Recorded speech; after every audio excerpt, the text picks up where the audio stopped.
Coach, you collapsed a little bit on the inside. It seemed like they let some early threes for Indiana. They got it a little. Yeah. Well, we thought we had to play at a certain tempo, and I liked the tempo. I liked how the game was going early, but it got to the point where they were 10 for 17 from three, so we had to get out of it. And when we got out of it, we knew we were going to have some issues because we had some problems guarding, and they kind of picked us apart after that.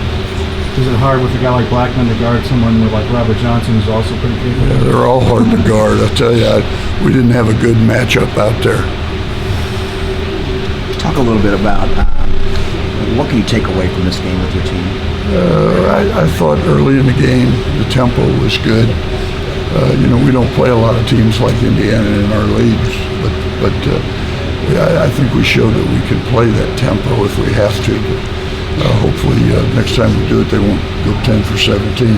Down 17 and a half on that three-pointer by at the end of the first half, but you guys shot 48%. I mean, you figure out what else could you do? Yeah, everything was going reasonably well, for the situation. But when they scored that, I mean, that kind of took a little wind out of our sails.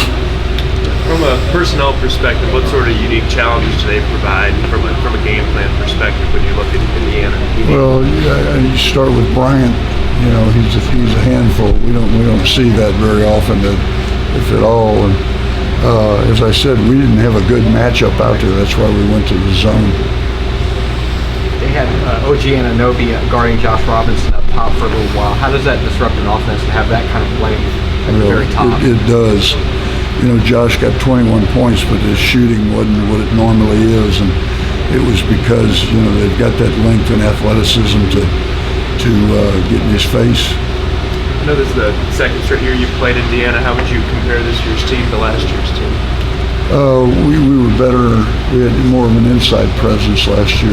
We lost our leading rebounder and scorer. As a matter of fact, he led the nation in offensive rebounding, so could have used him tonight. Do you think Indiana has any in terms of their potential going forward? They've got obviously some newcomers like Newkirk and Bryant's a year older. What do you think? I love their the ceiling team. for that team? I like their team. I think they have great talent, well coached. They play together. You look at, we got 22 assists. We had 4. That tells you that they played together and they moved the basketball. Got it from side to side. I really like the team. Thanks. Okay, thanks.